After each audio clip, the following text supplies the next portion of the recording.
All right. Hello to everyone. Happy Saturday. We're H&D Abroad. I'm Herman.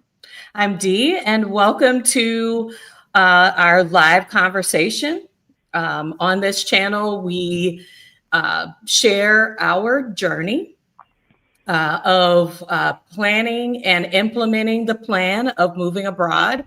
We share the decisions, we share the research, and the results of our scouting trips with you because we believe in community and sharing, and that the more we know, the more we can share, and we appreciate in this community that you all share with us.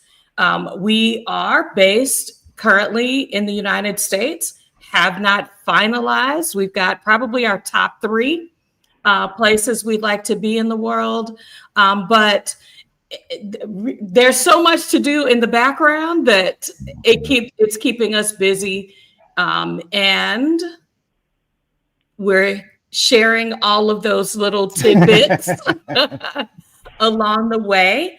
I wanted to make sure that you knew that in this community we greet each other when you join. When you join live with us, if you are joining us in the future, hello from the future. We appreciate the replay gang for sure. But if you are joining us live, just say hello in the chat. I see Tanya Brooks is with us. Welcome, welcome. We'll get Tanya her own chair. Yeah. We're gonna pull Tanya up a chair. And of course, my sister and brother, servant teacher Nikki and David, are also joining us today, and others. Hello, Bayesian Alpha 4. So as you come in, we'll try to greet you along the way as well. This month is special because we are supporting a community member that has started the English Excellence Academy in Mazatlan. So Nikki and David have started the English Excellence Academy. The details are in the description of this video.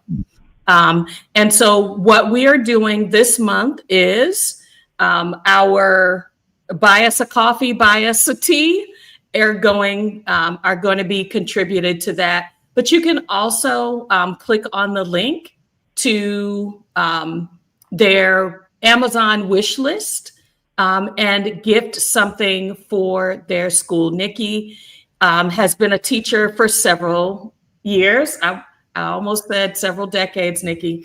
Don't shoot. Okay. But she is an established teacher. We've had her on, she and David, on this channel.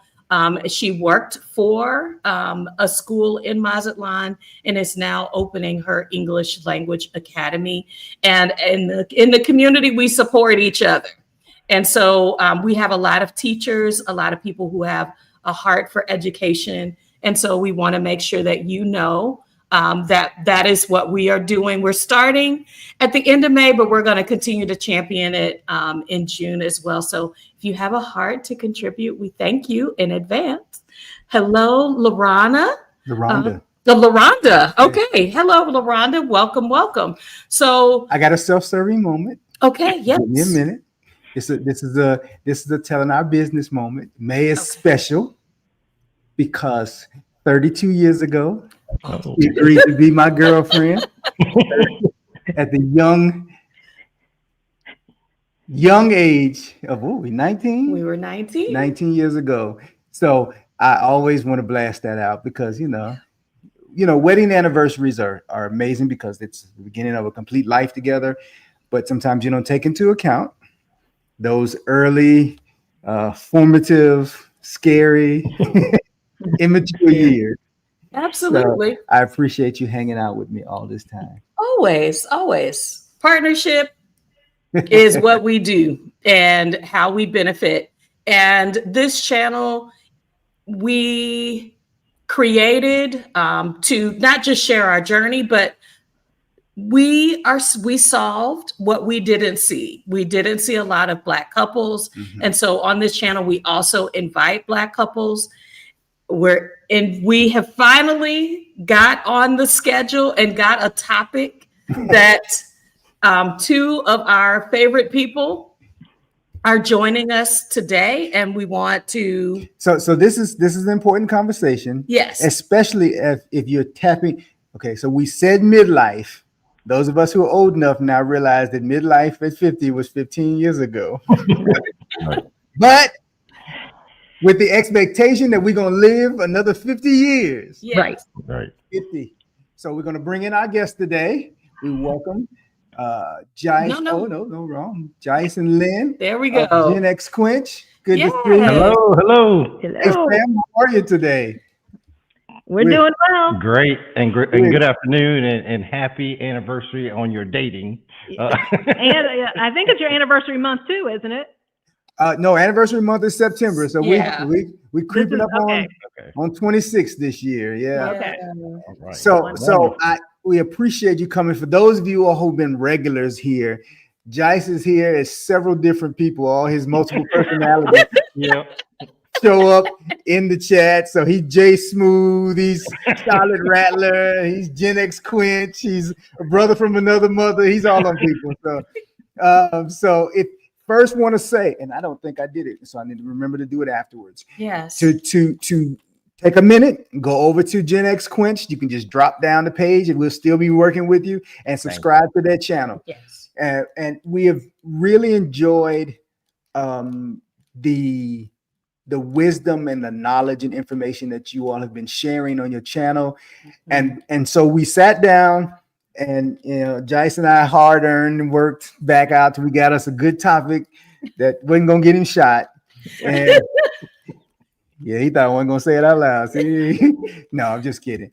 Yeah. And Jice and I talked, we talked with Jice a couple of months ago, about his African DNA registry. So if you have a chance, I'll make sure I link that conversation in the description as well. We're so glad you're here. Take a minute, tell us who you are, why you're here, what you're doing. Okay. You go first. Ladies first. I knew that. Ladies first. Shiver is not dead. It's on a respirator, but it's hey.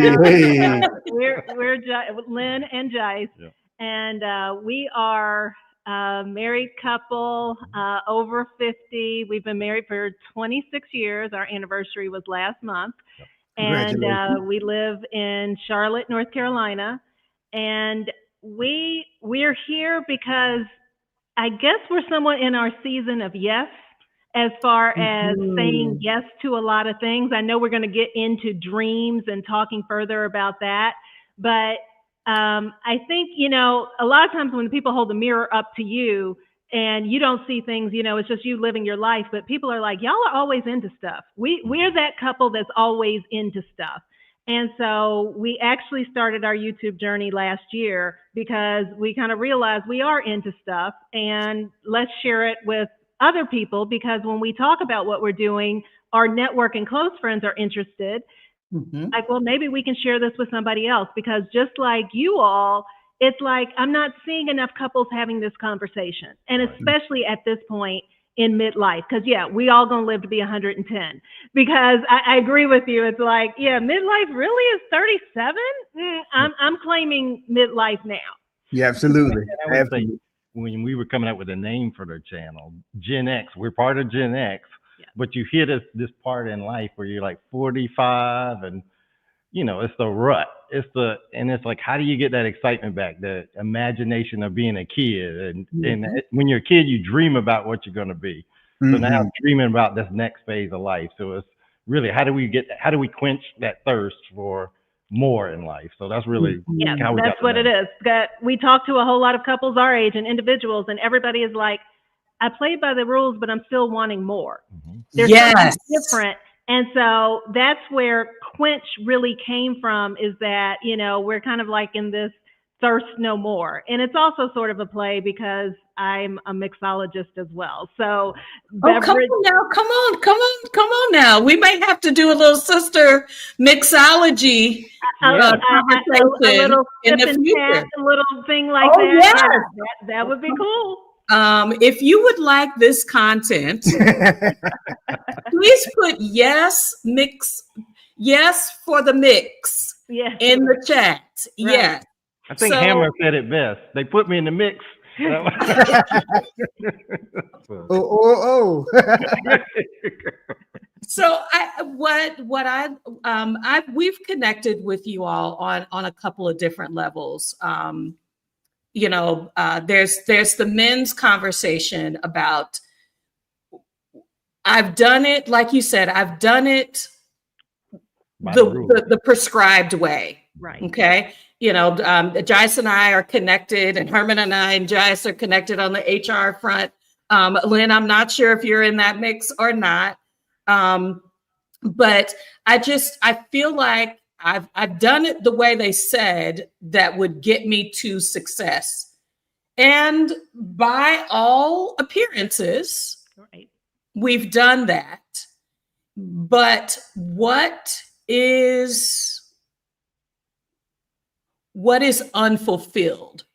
I don't want to say missing. What is unfulfilled? So I think we are going to make a graduated approach to this conversation, because it is, first of all, success is subjective. Right. And I don't think we get that in our brains early enough. Mm-hmm. So what was your path to recognizing success evolves, success is interpreted individually, and because you all are a couple, that it was something that you could come to together to say, we will define our success? Mm-hmm. Mm-hmm. Definitely. I think, and we talked a little bit about this before we went on, but we did play by the rules. We got the degree. You talk about your parents always wanting more for their children. And it's like, okay, you all are going to go to college. You're going to get those good jobs. Get that house in the suburbs. Yeah, with the white picket fence. And that's as good as it gets. And Lynn, go to part two. Well, I mean, I think that's it. And I think especially for anybody that is our generation, success was somewhat set up for us as far as from our parents' wishes. Mm-hmm. So both of my parents, I grew up with both of my parents in the household, but neither one of them graduated college. They went to college, but because of other forces, they couldn't finish. So that was kind of instilled in me and my sister. It's not what you're going to do, it's go to school. And then once you go to school, you go get that good job, that job that we couldn't get, and that type of thing. And so I think that this whole definition of success is almost molded for us. At least we kind of had a similar upbringing in our parents' eyes. Yep. And so you're doing that in your 20s and 30s, and then it's like relationships. And then, for most people, it's these life stages of your 20s, 30s, and 40s that's kind of prescribed for you. You work, relationship, children, maybe taking care of parents, hobbies. You have maybe hobbies. And so, but then there's this reckoning that kind of happens, and there's some outside forces that have impacted in the last 5 years that you kind of turn around and it's like, this is somebody else's dream. Yeah, this was come on now. Came up with.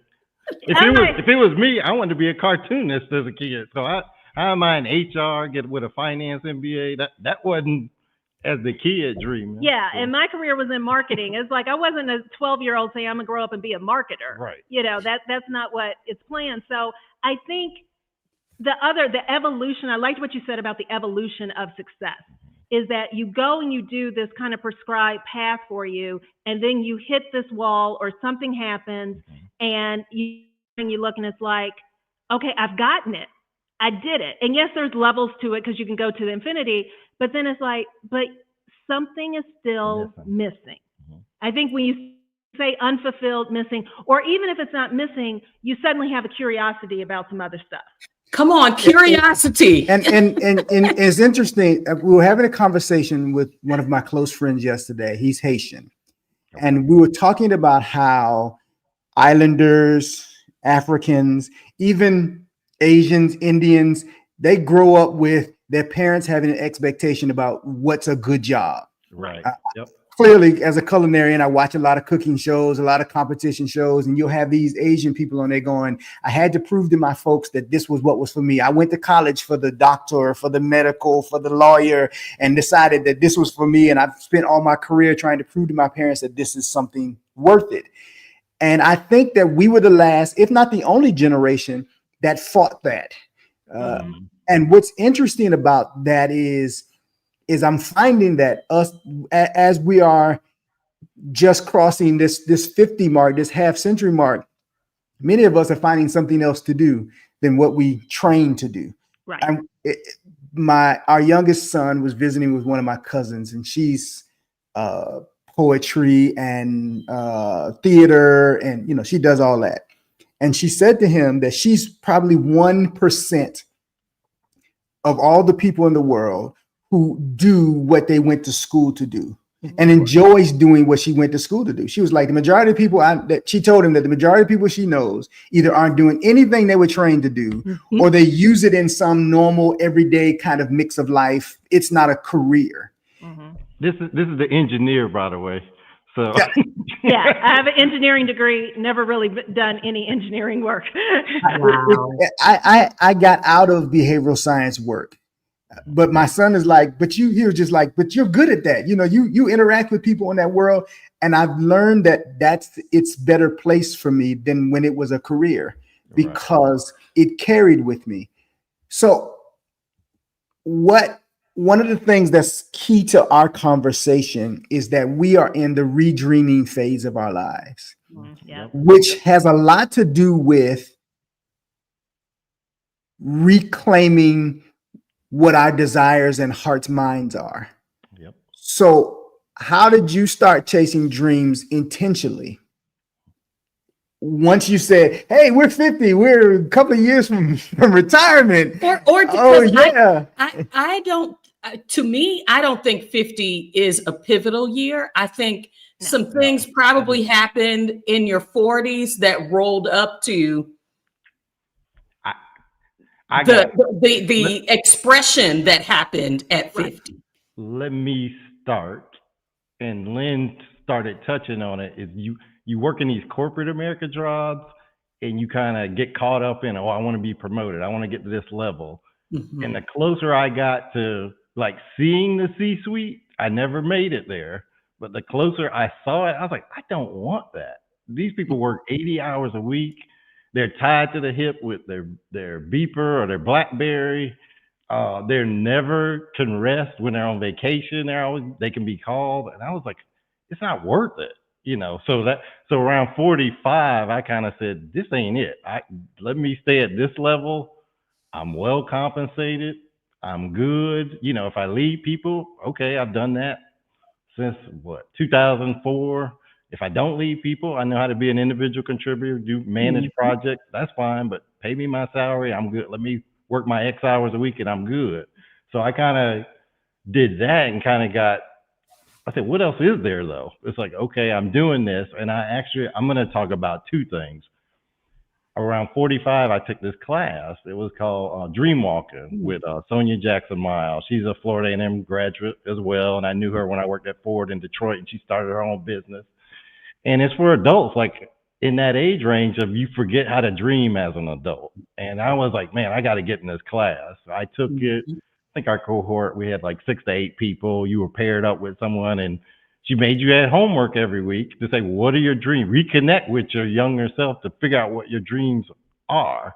And you have to do, and I'm going to give some show and tell, a dream board. So now this one has been revised since the original one I did a couple of years ago, but I got, my residencies on here. I got my Panama flag. I got my Black expats in Panama. So I've checked off a lot of stuff on this list now, but it's having it in front of you, making it tangible. So that was one thing. And for me, the second thing was meeting with our financial planner. We've worked with since 2000. He's put us in a good spot, but where now it's achievable. We see it. And one of the things he said that when we hit 50 was, guys, what I see, let me shout out Alonzo Barnes, Tampa, Florida. We've been rocking with you since 2000. Hey, Al. He's like family now. And he said I could use his government name on this video because I want to give him so, Thank you. Al Barnes Jr., we love you. Have we Love told you we love you today? That's his favorite thing. We love you, Al. So Right. we keep looking after the money. But anyway, one of the things Al told us like 5 or 6 years ago was like most people can't retire because they don't know what they want to do after retirement. Right. So that really put something in my head of I got to figure out what I want to do. So on my dream board, part of what I got is, I got different trips, but DJing is one of them. I've always wanted to learn how to DJ. So I want to take DJ lessons, Spanish lessons. So those are things I've never done, but so I get to retirement, I'm gonna do it. So DJ Nice on the wheels of steel. Yeah, DJ and a mixologist. I'm going to that party. Right. That's what our best friends are like. When we get to the nursing home, it's gonna be lit. Yeah, I'm going to that party. Right. So we got. She gonna get us drunk enough for us to think his music is good. But the intentionality, that's what you were talking about as far as when did we become intentional. And that was Jice as he took the class. And I think both of us, because in 2019, I went to a vision board workshop. I had a sorority sister who did it. I said, well, let me just go support. And I was kind of in a loss because I had been working at the same job for almost 12 years, couldn't get promoted, was kind of feeling like, where am I going to go? What am I going to do? And did the vision board, then ended up working with her for like 12 weeks afterward. And it really is true as far as the intentionality of writing something down or clipping, all this stuff that you kind of think is just sort of out there or hocus pocus, and it's real. That's right. And I kept that poster board in front of me and I wrote down the kind of job that I wanted. And like 2 weeks after writing it down, a recruiter ended up calling me. We were living in Florida and I wasn't on a hard job search, but that call turned into a call with the hiring manager, turned into a visit to Charlotte. That got us here to Charlotte just because, and it was the environment, even down to the salary I wrote. It was like, that's what they offered. And so that kind of set the tone, I think, as far as like, there's a different world I've envisioned, a different life. And I don't know if the dream is like captured in one dream. I think for us now, it's like experiences and lifestyle. What's the life we want to live? What's the dream life look like? And writing it down, planning, and we'll talk more about that, planning and preparing, and really, truly doing the work, whatever that work may look like. I'm gonna comment on this comment, then I want to make a statement. LaRonda said here, your definition of success might be my definition of being trapped. And defining that, Jice, you have done something that I have not been successful at doing. And it's funny because as behavioral scientists, I sit with my therapist and he goes, I know you know this. There's a lot of that. I know you know this. But, what they say, the patient, the doctor is the worst patient. Yes. You dole out information and guidance for others that you often aren't listening. People say, well, why are you telling me that? So I'm not talking to you. I'm talking to myself. You just happen to be here. I'm reminding myself that writing it down, D is really great at the vision boarding. It's new for me. But she's great at that. It strikes at her creative side. Mm-hmm. And I don't know, and I have not invested the time. And one of the things that my therapist said to me was, write your goals down, look at them every day. Mm-hmm. And the reason I'm saying that is because we take things for granted. Some of the part-time work I do is package delivery. Mm-hmm. And the system is designed to go, up and down, up and down, up and down. I do this street and then I do that street. And I've learned Madison like the back of my hand. Her folks, her mom's from Madison. I've learned the city where we work, but like the back of my hand. And so people say, well, how do you remember that? And I say, I see the map. So we'll be in the vehicle and I'll be like, back there is 2 from this street and 3 from that street. And I'm like, how did you know that? And I was like, because I wrote on the package, because I wrote it down. And those simple practices put your goals and dreams back in front of you. Right. We got giant post-it notes all over these walls that have been our guide to the dream. And we were just talking about revamping some of these and adding new ones to the cause, because the day-to-day stuff are dream snatchers. Right. Yes. We talked about that last week. There really can be dream snatchers. And so I wanted to just say I commend that, because you have to go at it with a picture in your mind of what is it I'm trying to do. And how do I do that? It's you got to see it to be it, you know. So if you see it every day, it's like it's tangible. You can taste it, you know. You almost become maniacal, like I got to get to that, and you work towards it. Well, okay, so let's stay on the dreaming for a minute. One aspect when you participate in a visioning workshop, in a you know, kind of a space that's created to put your dreams on paper, is to not get caught up with that's not possible, you know, the struggle part. So I think part of what we're talking about today, midlife isn't a crisis, it's a calling, is now everything is possible. Yeah. So how did you all get into that space? Because I think a lot of us, when we're asked, and I watched it happen in the group that I did, you know, well, I hope that that's a block that you put in your process. How did you all work through that?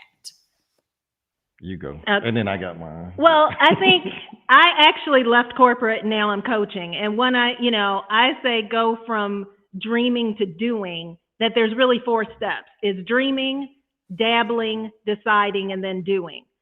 We dabble a lot.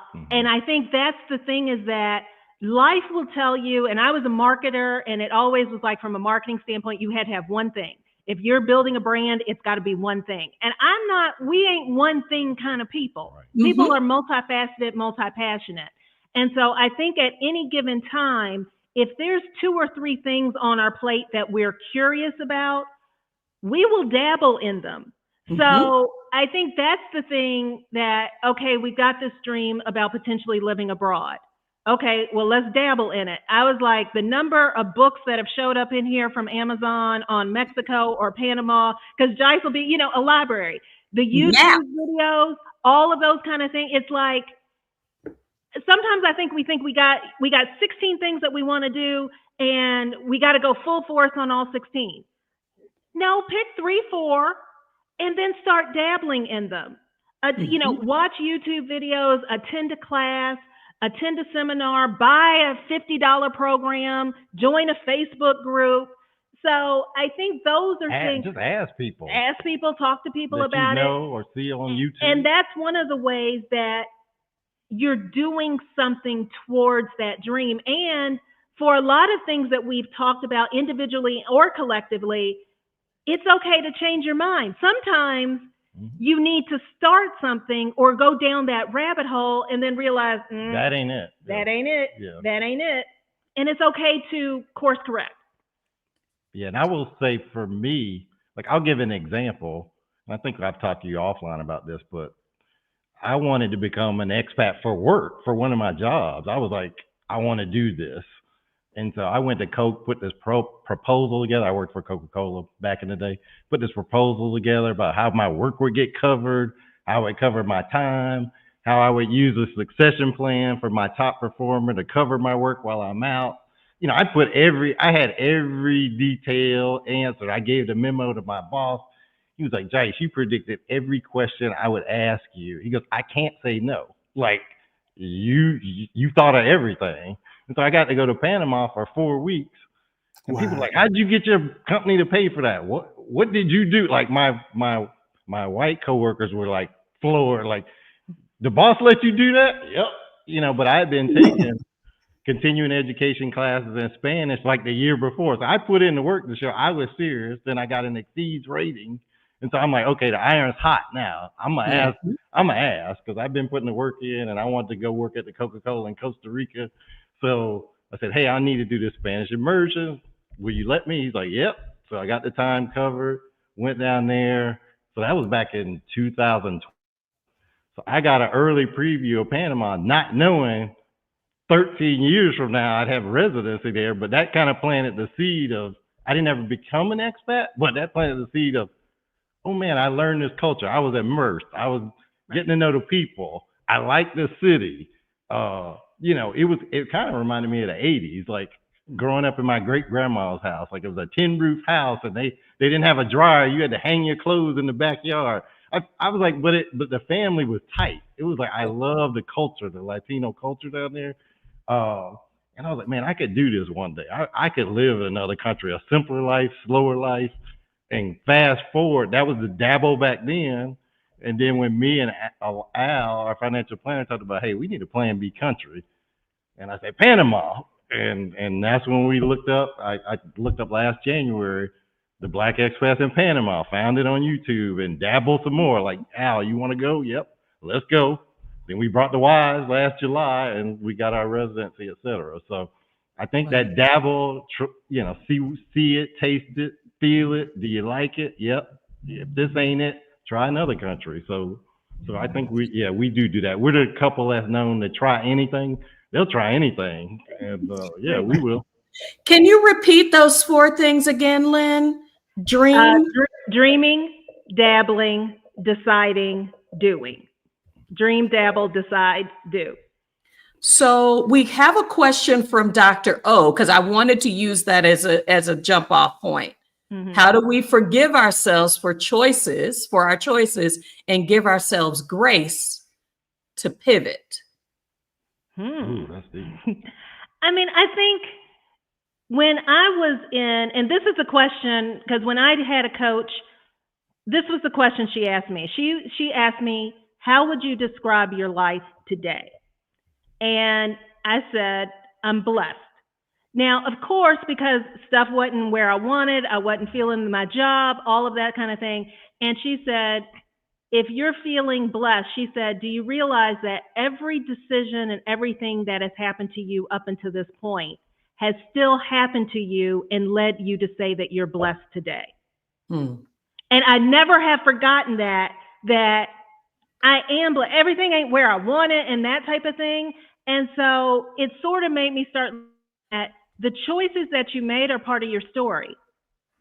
And if you're still standing here today, and you can say if you got a roof over your head, if you got some food, if you got a little money in your pocket, if you can still say that you're blessed, that's the forgiveness. And then, okay, if I also have this history of making decisions that have led me to this blessed place, then why would I not have the confidence that the next decisions I make going on forward won't land me in a blessed place 3 years down the road, 5 years down the road? So that's the way that I kind of look at it, is that even the mistakes or the failures in the past have led me here. Yes. I would say the simpler way. I would just say, I don't fail, I learn. It's like, you got to get off the bench to get in the game. I may strike out, but okay, I know what pitch I like to hit. Mm-hmm. I know when I need to swing the bat. You learn. It's like, it's an iterative process. So if you mess up, okay, let me dust myself up and get back in the no harm, no foul. So you gotta try things and know what you like, don't like, etc. So well, I think where I know those things. I know that it's not a mistake. I just know that for the goal that I have in mind, this did not get me there. Mm-hmm. So I need to try something new. Mm-hmm. I do not believe that many of the environments that we were trained in, like as in school, home environments where we talk about family expectations, cultural expectations, gender expectations, that the failing forward concept is championed as valuable. Mm-hmm. Yeah. Getting it and hitting the target the first time is really where people are lauded as perfection, excellence, success. Failure, as engineering, I work in an engineering environment. You understand that failure is literally accounted for. Like we will have X number of failures before we'll have success. Right. Can we intentionally build that kind of environment, that knowledge, that community, that acceptance, that the positivity that says I'm trying is as important as meeting the objective, meeting the goal. Right. I mean, I agree with that. Is that, yeah, we have this view that you have to get it right the first time, and if you don't, or if you fall short of the goal, you focus on you fell short of the goal as opposed to how close you got. I think Zora Neale Hurston, one of my favorite quotes is, "Mama exhorted her children at every time to jump at the sun. They may not reach the sun, but at least our feet would get off the ground." And I love that quote because it's like, I'm going to reach for it, but even if I fail, I jumped higher than I would have if I had just sat on the sofa and done nothing. But think about this too. If you have the approach you were talking about, Dee, where you can't fail. This is why we're stressed out in America. You can't fail. That you're supposed to try things and you're supposed to learn from it and do better the next time. But this I can't fail, then you're gonna stress yourself out. One of the things we express to our young adult children all the time is failure is a part of the success process. Yes. It's easy to assume, like as Dee said, I did it, I got it right the first time, I'm successful. But we don't realize that you remember more from the mistakes. Right. From the hiccups, from the fall downs, than you do from I got it right the first time. Right. That class that you made the B in, that you struggled to the end of your nth to get that B in, that B was amazing. Right. The classes you got the A in that you didn't show up half the time, and you did half-ass on the test. Forgettable. You don't remember anything that happened in that class. You don't remember the teacher's name. You don't. And those processes, those slamming into the wall on the skating rink, you remember more than the fact that turn you actually made. Those bumps on the head build the character for how to maneuver through that struggle, because it's going to come up again. Right. If you simply walked into it successfully, then those are the people who go, bat crazy on the job when everything falls apart, because they've not had to deal with, as Dr. O said earlier, the pivot. Mm-hmm. The pivoting has to be a part of your process. People say to me all the time, "Are you being?" I said I'm an optimist and a realist. She said, "Can we do this?" We absolutely can, but at the same time, what are some possible things that can go wrong, and how do we plan for those? Because planning for that and preparing for that, if it never happens, great. But what's it? It's better to have than not need. Right. Need and not have. And what I was gonna say one more thing too on the Dr. O question. The other thing we try to do is when we dabble, if we think there's some risk there, I always say, surround your people with people who are smarter than you. Like, I got my squad. Al's on the squad. Al, this is a financial decision. Here's what I'm thinking, but what do you think? You the subject matter expert. Or, hey, I think I want to move to Panama. I need to go to this tour group because they're going to hook me up with an attorney, a real estate person, an insurance person. So I got my subject matter expert. So try it, but have that safety net there. That will help you pivot when you got the subject matter experts or people that are smarter. Whatever the resources are. Right. I feel like when we are adulting, our job is to manage our risk. Mm-hmm. And we spend a lot of time there. How do you fan the flames of possibility, curiosity. And in at a time in our lives when we feel like there's more pressure to get it right, to that, because that is the train that has moved us forward.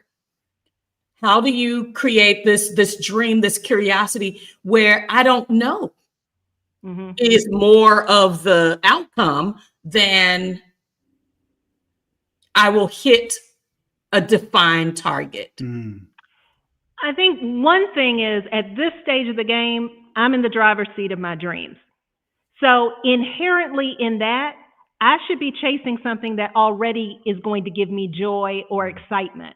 It shouldn't be drudgery because it's something that I want to do. So the first thing is that if you're approaching your dream with drudgery or, not a smile and an excitement, I'd tell you to maybe, is that the dream for you?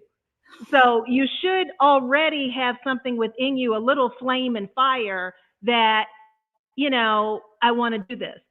Secondly, at this age, I don't know, and this is just me and Jice, our dreams are not the dreams of 6-year-olds. I'm not trying to be an astronaut when I grow up. Right now, the dream is freedom, financial freedom. For me, I want a room with a view. And that view could be mountains. It hopefully is water. It could be a lake or whatever the case may be. And so I think it's kind of like you have to dream on both sides, tightly and loosely. Define your dream, because I could say that I want to retire on a beach overlooking the Pacific Ocean in Panama on the 17th floor of a high-rise building. No, I say I want a room with a view. I want to spend my golden sunset years looking out at some sand and some water and whatever. And then I can kind of create that path. Is it Mexico? Is it Panama? Is it South America? Is it Central America? Is it Europe? It could be all of the above. But I can be on that path to discover it. So I think the curiosity is that the dream, the goal, it needs to be defined, but it needs to be defined in such a way that it allows for that exploration. So that minimizes disappointment, because when we start saying, so it's a weird thing about between planning and being loose about it, but it's fine to say and put a target out there that by 2027, we will be fully moved and living in another country and all that kind of stuff. But you're also potentially setting yourself up for disappointment. Right. And so I think we have to give ourselves the permission, maybe not to pivot, because pivot sometimes means you're going in an opposite direction, but we also are really big on the journey. So I know that I got this goal and maybe 2027 is it, but okay, if I'm walking down this path, squirrel, let's go down this path. It's going to make 2027 turn to 2028, but this is kind of curious and this excites us now. So we're going to go down this path and then maybe we'll come back here. So that's where we are, is kind of like somewhat of, is it the destination or is it the journey? For us right now, it's a journey. Correct. We enjoying the ride to the destinations that we have, knowing that at any given time, we can also change our mind on the destination. I look at it at a different perspective in terms of how do we do it without having somebody rain on the parade? I think for both of us, I think part of it is too, if you remember during COVID when folks were just dying left and right, it was like, I'm still here. I'm blessed that I still had the opportunity to chase dreams, because I know some of the folks that we lost during that time period, they didn't get to do things I know they wanted to accomplish. So I'm like, I'm here. I'm in the game. Darn it, I'm going to cross some of this stuff off this list while I'm here. So that's kind of motivation for me. Time. Yeah, time. Like we only got, 20 good summers? Was what they say, that book? There was a book called 20 Good Summers that the author wrote when he was like in his 50s. Not saying that you drop dead at 70, but there is something to be said. Die with Zero by Bill Perkins was a life-changing book for us that I read 2-3 years ago. And he basically said your senior years are made up of 3 phases: go, slow go, no go. And that stuck with us, is that we got to maximize these go years. Because yes, we might live to be in our 90s, God willing, and have good quality of life. But I know that I'm not going to be able to do at 92 what I can do at 52. Or even 62 or 72. Think about the average retiree retires at 65. Well, guess what? The average person in America also has a major health crisis at 66. So you got like 1 year to go. If you want to climb Mount Everest, you got 1 year to do it with that one good year. So it's like, okay, I need to get out of here, this corporate thing, and do what I want to do. And do what I want to do while my knees are good. I don't have heart condition, and I can still do it. And we're both still here. Right. You guys are touching on something that I think midlife has some deceptive qualities. Mm-hmm. I was talking yesterday about the seductiveness of the benefits that are offered during this particular time in my career that make me want to push out our launch a little bit more because, I'll get a little bit more. Right. And I'll be able to stack things more. But what we are talking about is balance, is that these, like you said, the health issues I have today, I didn't have 10 years ago. Right. Mm-hmm. That's what optimism is a dream snatcher. I put that comment up. I think sometimes optimism, especially in midlife, is a dream snatcher. When I think the same conditions that exist today will be static into the future. But we know caring for a parent, needing to care for a spouse, health challenges, financial challenges, those things are going to come. And are we wagering right? Right. Yep. What we have access now for the possibility of those same conditions existing in the future? Percentage wise, the numbers are not in our favor. Right. We can talk about that. Right. Oh, like our condition has changed. yeah. Our condition has changed is that I have been long distance caregiving for my mom, 89. She was back in Kentucky in our childhood home and that type of thing. Moved her last May to an independent living facility. She got sick in October. I spent most of the fourth quarter last year in Kentucky, kind of taking care of her, getting her out of the hospital, trying to figure out because she came out of the hospital and doctor's like, she doesn't need to live alone anymore.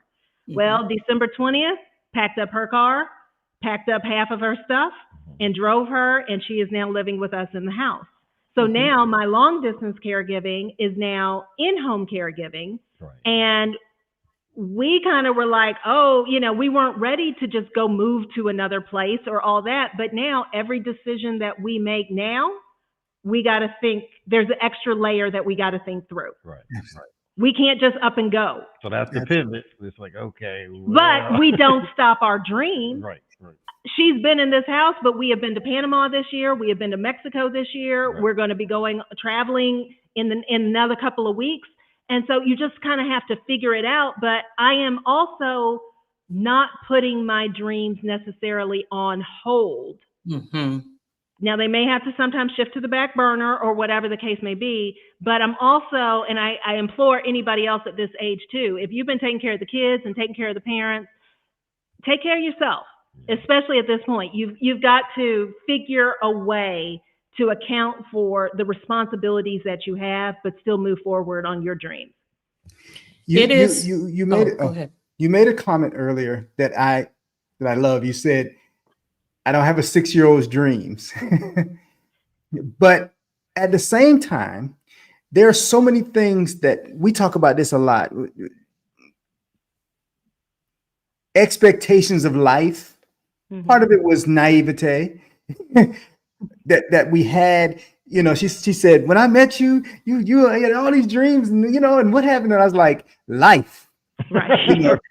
When you and it's kind of what I was saying earlier. When school was never this sounds braggadatory. I'm not trying to be. School wasn't a challenge. No challenge for him. And it wasn't because school because I was great at school is because of, unfortunately, sometimes where I went to school, that it didn't create a challenging environment. Right. Okay, gotcha. Right. And I recognized the lack of challenge that was there for me to school.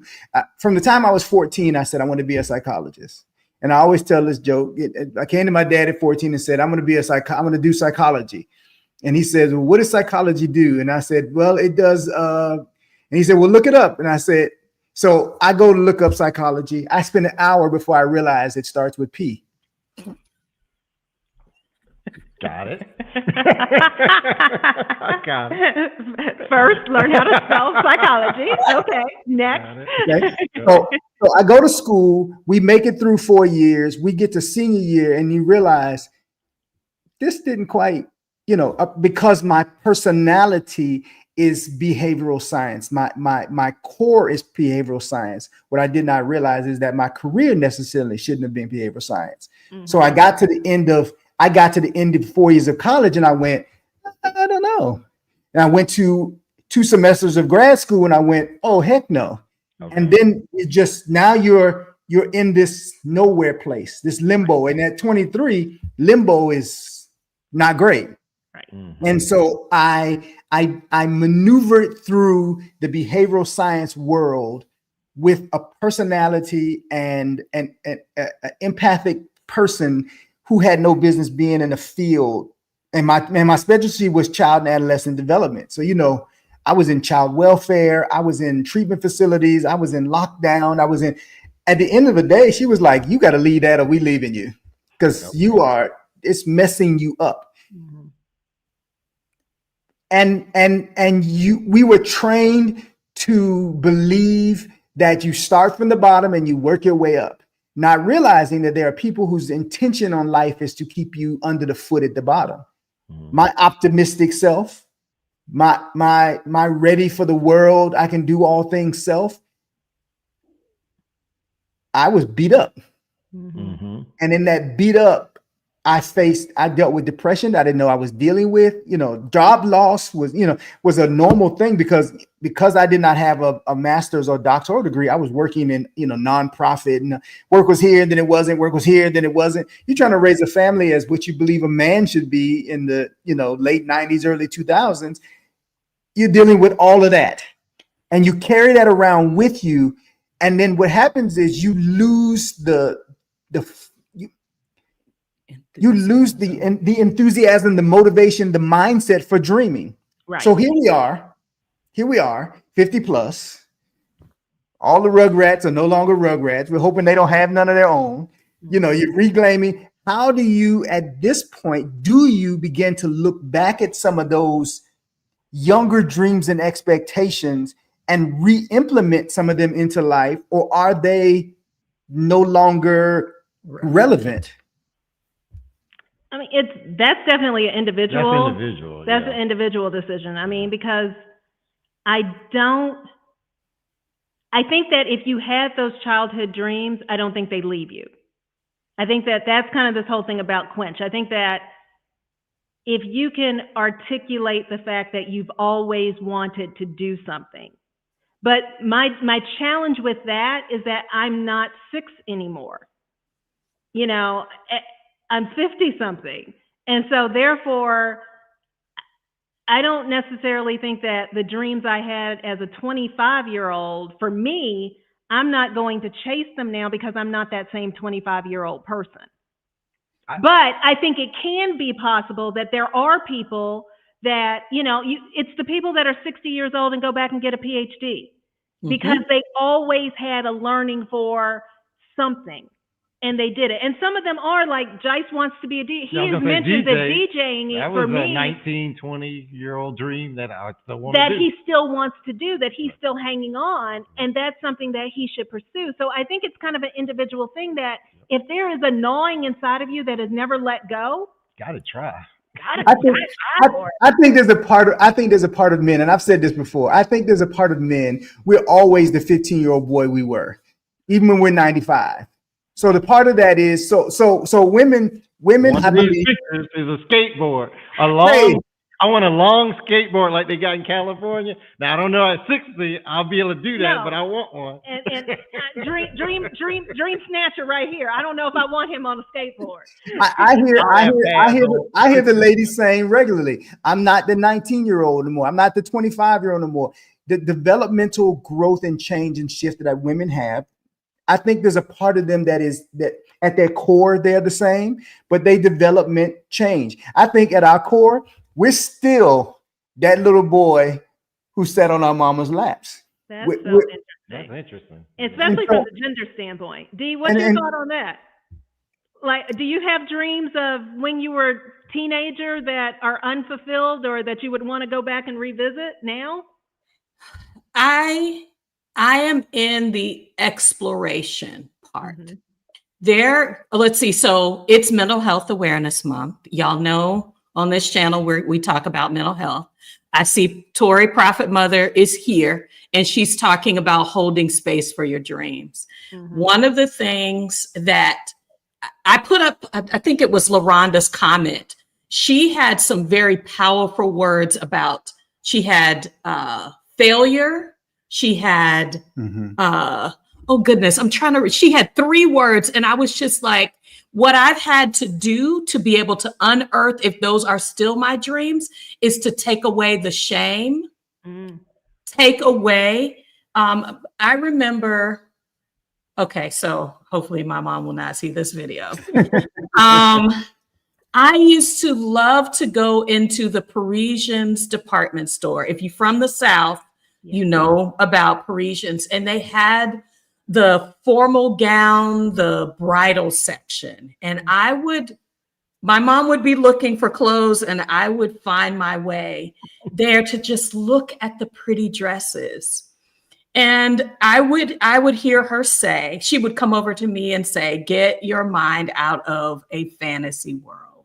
Oh, wow. And so there was shame associated with just, you know, you can see Disney princesses, you could see Cinderella, you could see, and I was trying to see myself in that. And so what I've had to unpack with therapy was, okay, so is it my dream or was that someone else's dream?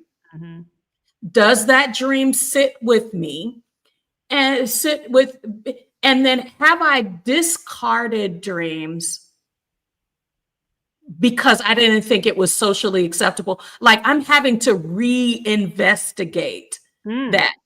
So one of the things that I have started doing that was a dream was flowers. I loved flowers. I just re-landscaped our front yard and planted the flowers I wanted for my grandmother's front yard because I was too afraid to ask for hydrangeas. And so I have 2, and I'm propagating more hydrangea bushes because it was a dream of mine. We had hydrangeas at our wedding because that was, and I was just like, where, it's like, almost like, one of the things Winsome, we've had Winsome on our channel before. She is Big Up Yourself. That's her YouTube channel. And she said, go back to a time where you felt powerful, limitless. I actually have a picture of myself it was either age 4 or 5. And I am trying to tap into that girl to figure out what I left behind. That is a process. When I said, when Prophet Mother, when Tori is saying, hold space for your dreams, sometimes we got to do a little bit of sweeping. Sometimes we've got to get other people's expectations and negative vibrations, negative words out of that space to uncover that. This is an optimal time, because 40-year-old women will say what's on their mind and express themselves. But I think also for men, especially, I'm hoping in this relationship that I am creating space for you to feel safe, to feel seen, and that I will hold back whatever wins so that you can discover that for yourself. Because I've seen what you have sacrificed for this marriage, and I have seen what you have sacrificed career-wise to give to us. And now this is your time. Your season. Without fear. Yep. Yep. To grab hold to your dreams, but I hold you responsible for that discovery process. Right. And not to allow the responsibilities or the things that I want to breach that sacred space that I am hopefully encouraging and standing with you on. So that was for us. That was, y'all just witnessed what happened. That's important to me. Thank you. But I think that's a struggle for Black men. Because I was getting ready to make that statement. I also think that it may have something to do with we're talking about couples here. Mm-hmm. I think that there are a lot of things that are spoken and unspoken, expressed and perceived when it comes to couples about what I have the right to do. Yep. And so I think sometimes dreams are put on hold because of the expectations of a relationship. You're right. You're right. You're right. And it's not always the case of this person doesn't like, this person doesn't want me to do. It's our belief, our training, our upbringing as Black men who are trying to be responsible. If I'm not where I'm supposed to be, somebody gonna think I'm not where I'm supposed to be. Right. If I'm not doing things that aren't visible for everybody, then everybody believes I'm on the DL doing something I got no business doing. We talk about those things a lot. And so we sometimes sacrifice our own dreams in fear of everybody else feeling some kind of way. I had a 21, 22, something like a year-old coworker who sat next to me. We were riding, doing our work. He had a history of playing baseball in high school and middle school. And he said, I've given up baseball. And I said, why? He said, because I want to be responsible. I was like, how are those two things? Those two things have nothing to do with each other. Is baseball your passion? He's like, I love baseball. I was like, then play baseball. I was like, are you dating somebody? He's like, I'm not dating anybody. But when I finally do, I don't want him to think I was like, if somebody in your life does not accept the passions of your life, they aren't the passionate person for you. Mm-hmm. You need to know that you have to have balance between the things you enjoy and real life. You have to make sure you have that balance. But if it's important to you, then you ought to have times when you say, I'm going over here to do this because it's my time to do that. Right.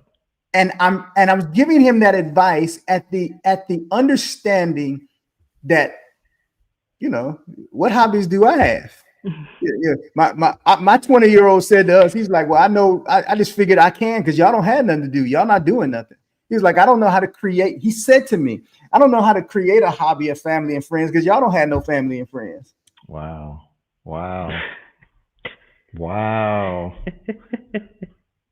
But to your defense, Herman, you helped the young man that worked with you to get him right. So you're like, but it put into perspective how I approach things. So every once in a while, Jice will get a text from me. Every once in a while, David will get a text from me. People who I have not even met in person. You know what I'm saying? Just because I have failed to personally create connections. And that's not a couple thing. That's an individual thing. Now, is it a timing thing too? I mean, was that a priority 15 years ago? Was that a priority? I mean, I don't know. I think it's in this evolution. We thought about friends. Yeah, the stuff that was important to you 10 years ago isn't important now, and the stuff that is important. Me and Jice are right now in this mode. Like, I'm craving community. I'm really craving. I left corporate, and I'm craving community, and I'm getting frustrated. Like, I wanted to go to dinner with one of my good friends, and she was like, "I'm gonna text you back." She didn't text me back.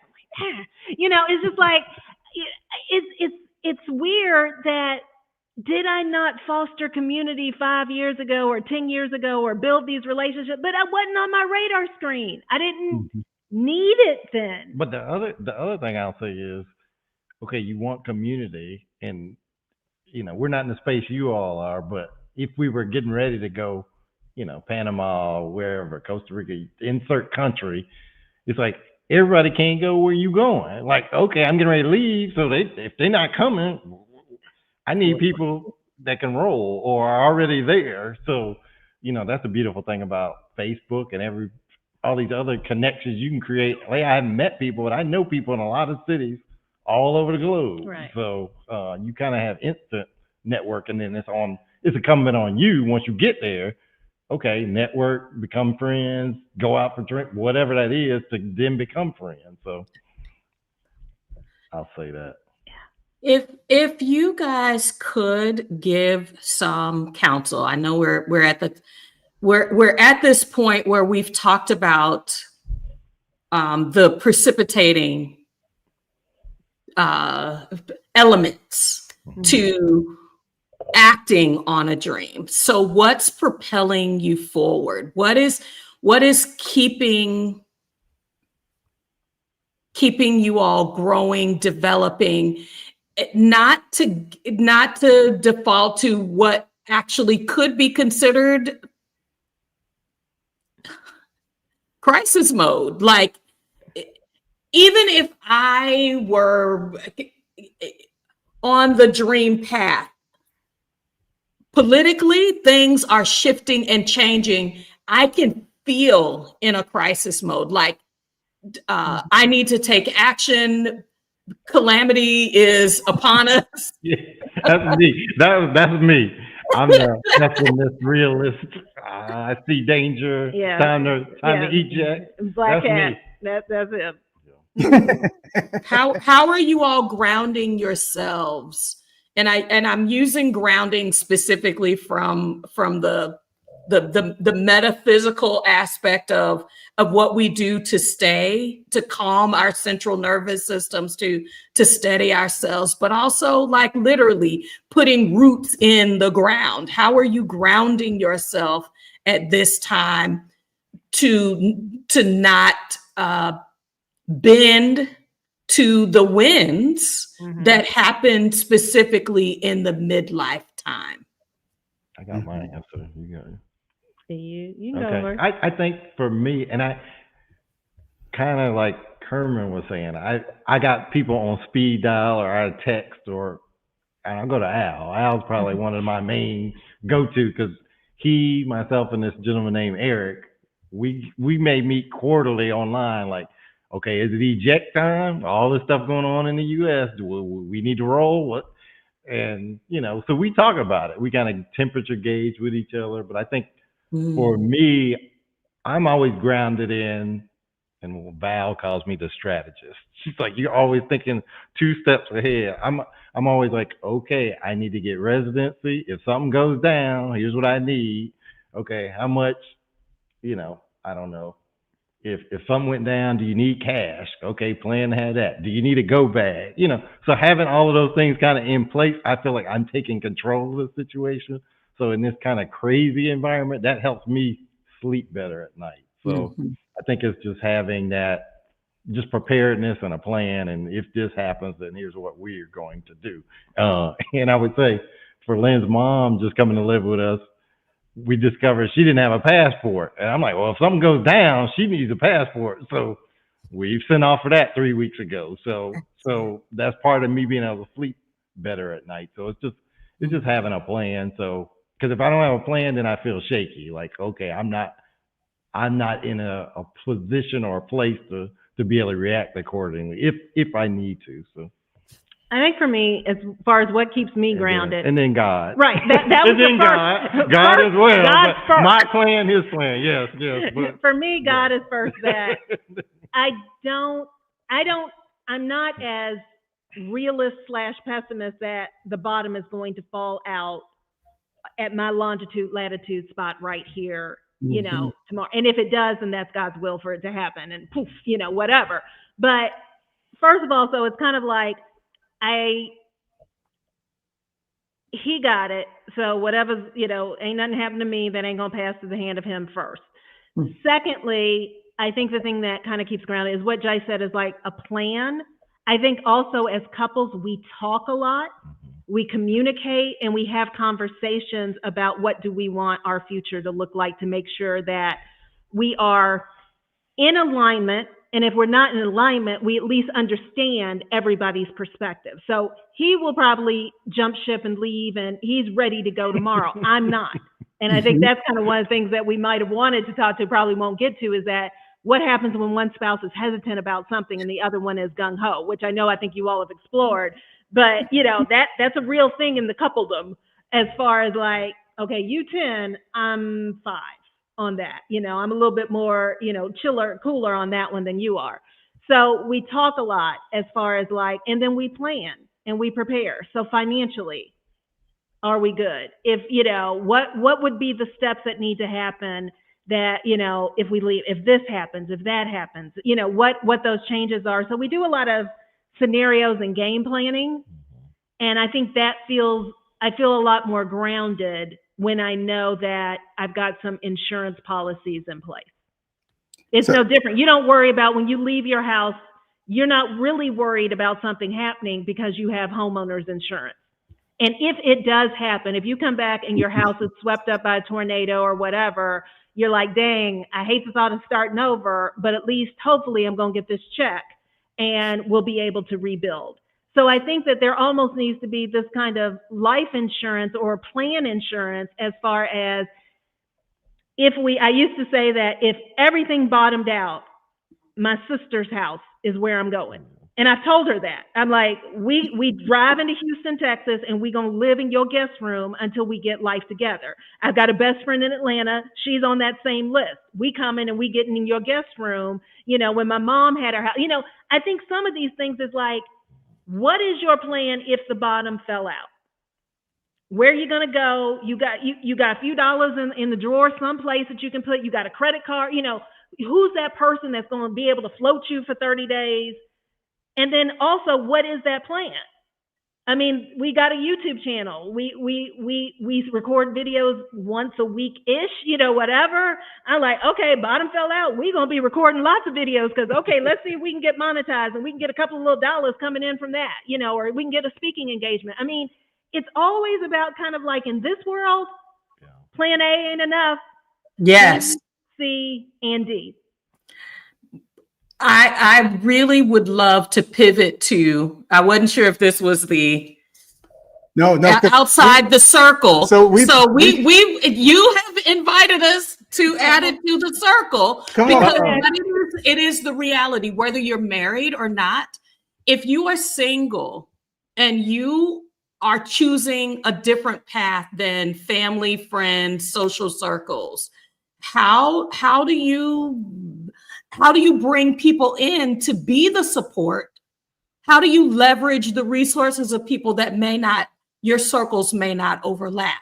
And that can include a spouse that is at a different readiness stage where I feel a heightened sense of crisis and my partner does not. Right. Where I'm in perimenopause and you're like, I thought this was when we were supposed to be coasting because the kids are gone. Like you're going to be at different levels, different points.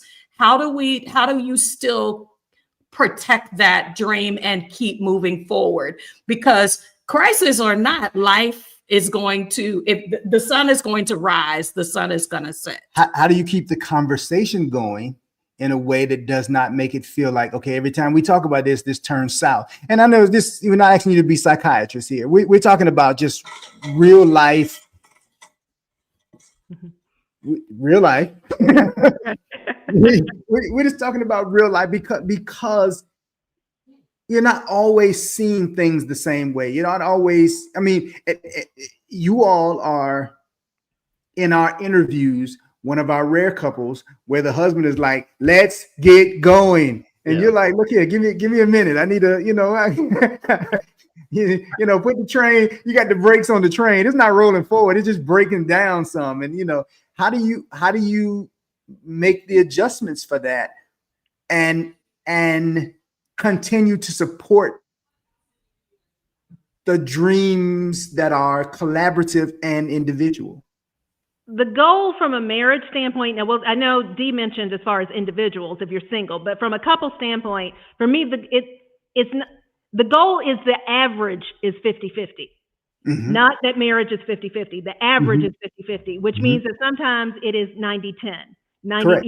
10-90, 80-20, whatever the case may be. Right. So I think for us and for me and as a couple, if he's in a different space than I am, then I try to figure out what is, if we have to do it, this might be 90-10. Mm-hmm. And that, I think we live in the standpoint, and just because of us, is that any decision we can make, we can unmake it or we can change. And so I took vows. Where you lodge, I lodge.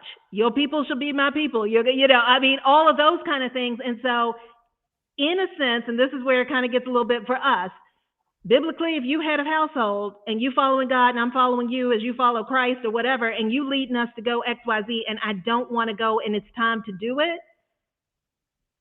I'm probably going. But we're having conversations. 90 days, 6 months, can we keep our house here in case I need to run back? Right. I think that in any one of the plan, it becomes the compromise. Yeah. And so it's like we have to figure out that if I'm someplace he's not, or he's someplace I'm not, how can I make the bargaining, the compromise where if this isn't, that you may be happy with it, but if I'm not happy, I'll give you 6 months.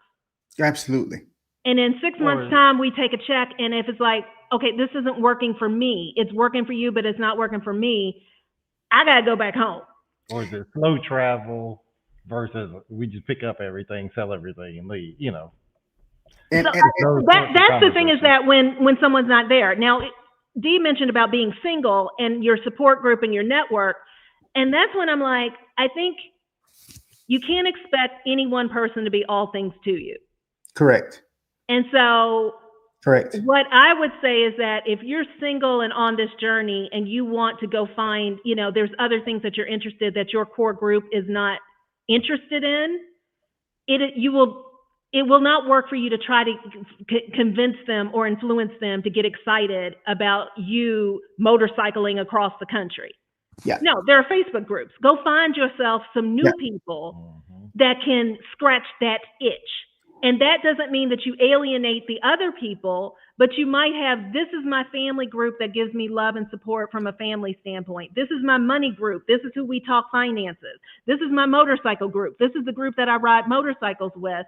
And I think that's the beauty of living in this digital age, is that you can find your tribe. You can find your tribe. I mean, the amount of people that really now that me and Jice have community with are people we have never met probably in real life, and we have just met through screen. Yeah, I've had people that I feel just like when we before we started this, and I say, "Dang, I feel like y'all family," and we haven't even met. Right. It's amazing. That's been kind of one of the eye-opening things of kind of just being at this age, in this digital age. The amount of people that strangers aren't necessarily strange. Yeah. I mean, that stranger danger is real, but it's not. It's where you and I.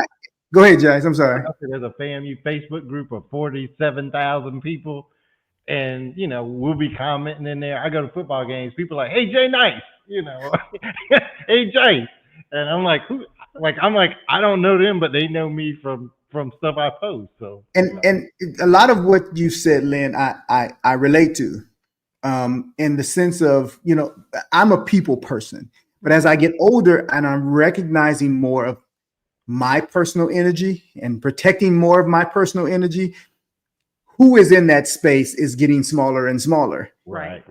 And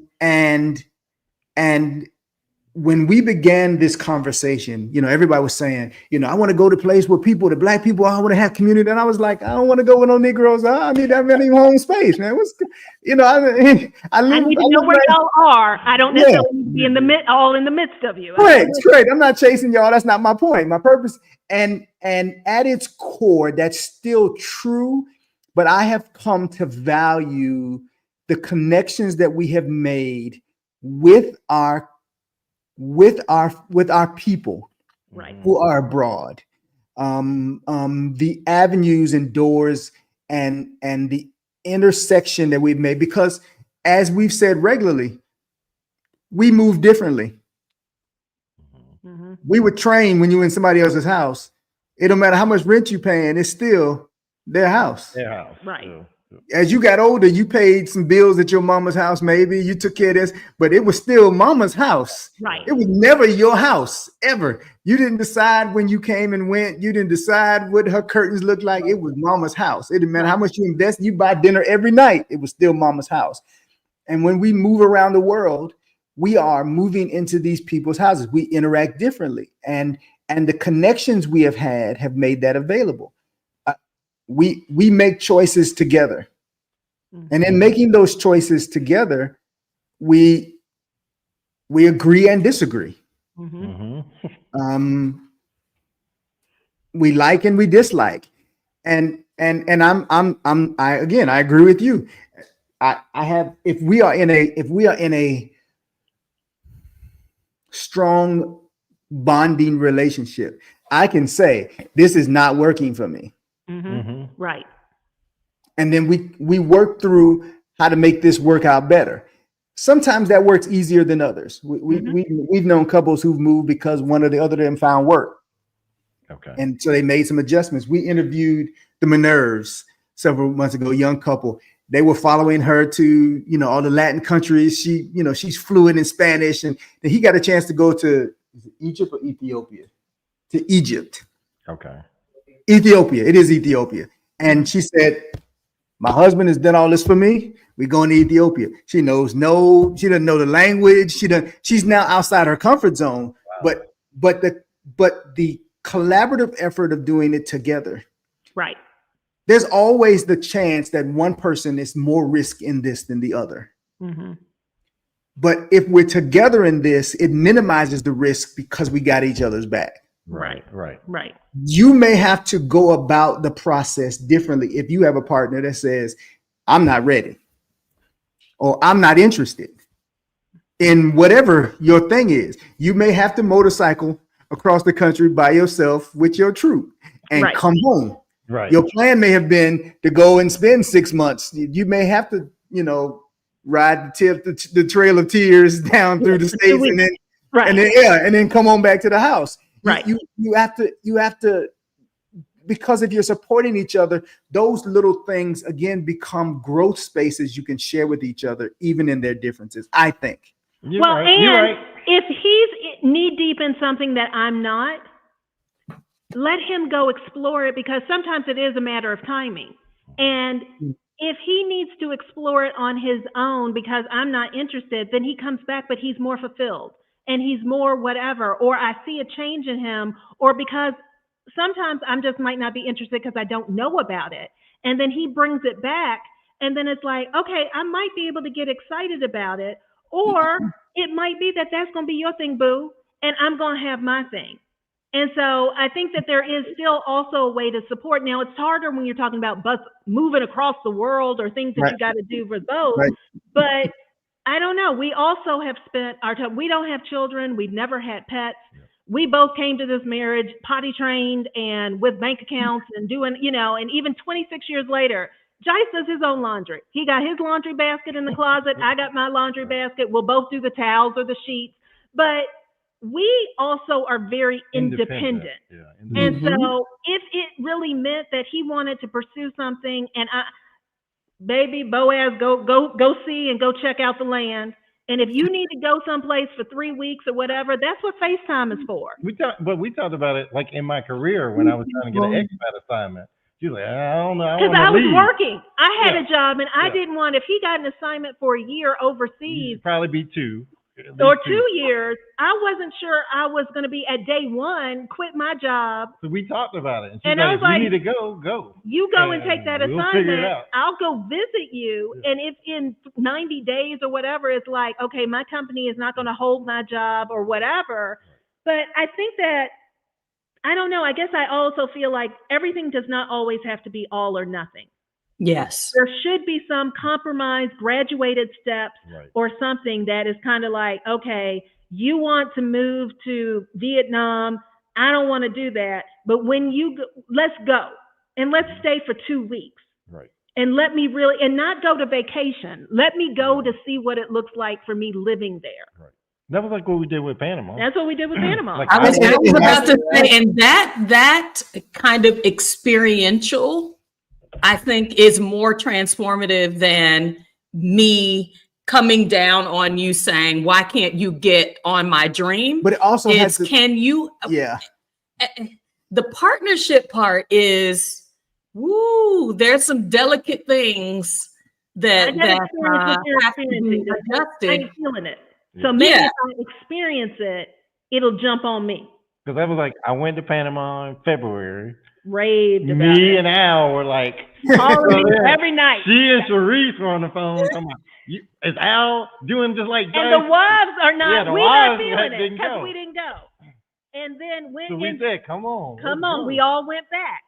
And the I don't know about it turned into like, now I'm deep like with the country, getting close to loving it, not quite ready to put a ring on the finger, but it's the process. I'm not where he is in that journey, but I also know I love him and I'm going to be with him. So if that's the place we need to go, I go, but I might need to keep my house here for the first 6 months. We got to figure out how to do it, because in case I need to come running back. and one of the things I'm having to learn, okay, so we are independent, but we have done things together since 19. Yeah. Okay. And doing things together since 19, you get there's a thing that's happening here. We also envision life differently. You heard me say it a couple of weeks ago. D, from the time I've known her, she got to have her time. Give me. I need my alone time. I'm alone when I'm at work. I'm alone when I'm in class. I'm alone when I'm out cutting the grass. You know what I'm saying? You can take some alone time, Herman. You can take that. No. Don't misunderstand me. We're not, but we're talking about so many things we've been parents most of our relationship. Yes, right. Yes. So I'm still at times looking for our time. Yeah. Okay. Right. We're at the place in my life where I'm valuing the our time. But I'm also having to recognize that to use this as a word, sacrificed my time. Mm-hmm. And you don't wake up after 26 years and go, woo, it's time for me. And it not make somebody feel some kind of way, whether it's a husband or a wife. Even though that's a part of her makeup, I had to take a step back and go, okay, that's about her. That's not about me. Right. And that's a twofold statement. That's about her. That's not about me. And that's about her. That's not about me. And because you sacrifice that's not a good way to put that. You put aside the individuality, trying to make a double process work. Okay. Yeah. And when you're looking at that, then it's just like, okay, we have to take care of this. We have to take care of that. We is the pronoun. Right. We is the pronoun. I tell her all the time, I raised our kids as if I were a single parent, not because she wasn't fully invested, but because if anything were to happen to her, I needed to know I could do it. I needed to know what my process was, but everything was a conversation. Everything was a process. At this point in our lives, we're saying, okay, you go do that. I would have loved to have gone to Barbados, but I wasn't trying to go to Barbados because it was her thing. Right. And she had not done that thing. And I felt equally that her making that trip would help her to address some of her concerns that she would not address if I were present. Right. Okay. We're not talking about I have complete faith in her independence and her individuality and her ability to do it alone. But there are some things that you learn to do and take for granted because you're doing them together. So I'm looking at a individual trip for the same reason, not because I necessarily want to go there by myself, but because if I don't, what is my mindset about what I can do? So that leads that into that, it's okay for those of you who have someone who isn't ready to say that there are pieces of this I need to do for me. Right. Okay. What that is, you will never get Herman. I'm not, y'all, you work that out at your house. Don't get me. But find pieces of that, because I believe that as you build joy in yourself and shine light on someone who cares about you, as you all just said, you got to come see. Yeah, what's the text? I want you to come see about a man. The woman at the well brought everybody to the well because he was there. I want you to come see about a man, because I met a man who just told me, and everybody's like, man, you got some excitement. That's not an excitable person. What's happening? We're gonna go see.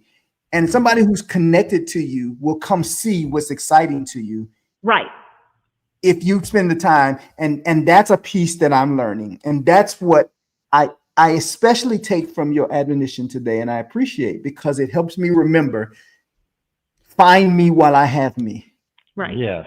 I lost my mother and her father to Alzheimer's at the same age. That's 20 years from now.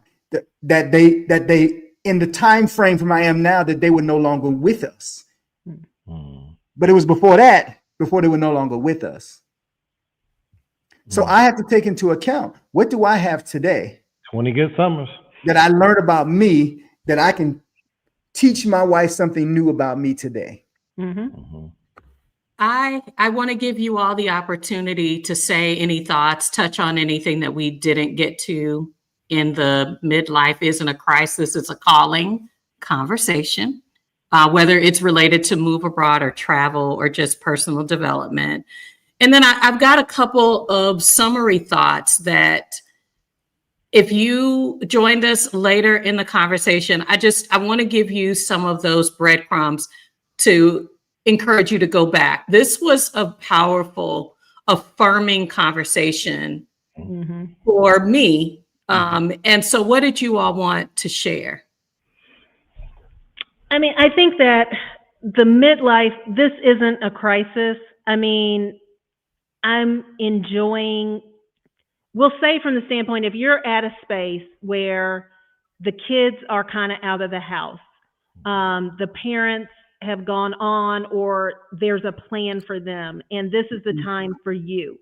And even if you've got a million things going on, I think that if you're in this space where you need to find that time for you, my advice to anybody is that if there's a dream, if there's a thought, if there's a gnaw, if you can't make the decision to start doing it, dabble. I mean, we don't talk about that. Use whatever it is as a sandbox and dabble in whatever it is. And by dabbling, read a book, listen to a podcast, find some YouTube channels that are doing it. Reach out to others doing it. Reach out to other people that are doing whatever it is, and start your journey there, because the challenge is time is going to keep moving whether you do it or not.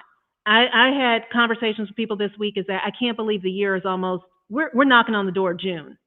What is that? Time is moving fast. And I mean, just think that if there's a book you want to write, if you wrote, even just spend 30 minutes a week, where are you going to be at the end of the year? You're going to be dozens of hours into your book writing process versus I'll never be able to write a book. A book, 60,000 words. Okay. 1,000 words a week. This time next year, you got a book. I mean, so I think that's my advice, is that at this midlife stage, it isn't the crisis. Actually, midlife is calling. Pick up the phone, answer it. Yeah, and I think what I would say at this stage of life, I'm more excited because I'm less, I would say, conservative. When you're trying to climb the corporate ladder, you're trying to play the political game. Now I'm like, I don't give a bleep. I'm going to say what I got to say. If I don't say it, who will?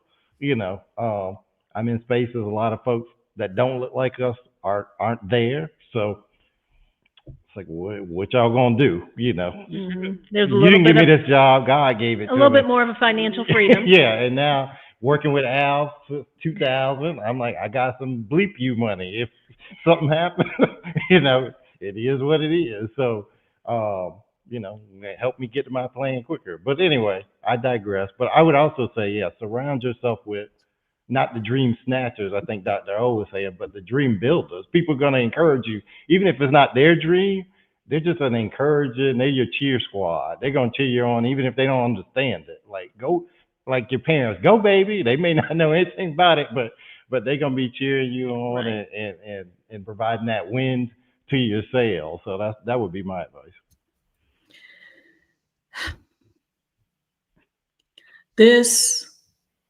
If you made it to this conversation live, thank you. If you are joining us in the replay, you have invested your time well today. Some high level themes from today's conversation. This was really a dreaming conversation. It was. Mm-hmm. And that your dreams are worth protecting. Mm-hmm. At whatever age you have them. Sometimes you have to reach back for them. Another element of this conversation was curiosity. Curiosity isn't just for children. Being curious about the world and curious about yourself, that is what the midlife crisis really is. An additional opportunity. Yes, being an adolescent, and we went through that 3 times. We survived it, but that was, I think, one of the later years when your 2-year-old is saying no. That is the first friction point. Where are you intentionally creating those friction points that say, this is my life. Mm-hmm. These are my dreams. This is what I want to be proud of if I'm taking my last breaths, mm-hmm, that I was able to say, I did it my way. I did it. And I'm proud of what I did for me, not just for others. That there is respect for your needs, whether that is I have a low risk tolerance, a high risk tolerance, or I'm in partnership with a partner, mm-hmm, that I expect respect for my dreams and that I hold space respectfully for yours. Mm-hmm. That mistakes are important in your transformation. How are you failing forward? Because you're learning more about yourself, sometimes you're learning about all my people aren't my people. And you need to know that on your journey. But it is just as important for you to identify your tribe. Mm-hmm. There are people who are rooting for you that if you are silent, if you move in silence, you cannot benefit from those who are willing to hold you up and who can offer valuable expertise, as Jice talked about. Bring those. I don't have to know everything. This is a perfect time in your life where you can accept that. And it is okay, not just from the outside community, but that you bring your circle tight. And then the steps of saying your dream out loud. Write your dreams down and review them often. Make a vision board. There you go. I was going to ask you to hold it up. Make your vision board. Keep it in front of you because Jice is in the chat today. She said 70% of what she put on her vision board has been fulfilled. When I'm energetically, if you're in that space and you believe those things will find you. Right. Mm-hmm. Employ the law of attraction in your favor to say those things. Dreaming, dabbling, deciding, and doing. Yep. That is I believe, an important combination that it's not just dreaming, then dabbling. Then sometimes you dabble and you go back to dreaming. Sometimes you decide and then you get the dream. It's the combination is yours. The breath you have today is the breath that you can move these things forward. I want to say thank you to my brother and sister We are going to meet in these international streets. I may have us drive up to where y'all are because I refuse to allow time to keep us apart.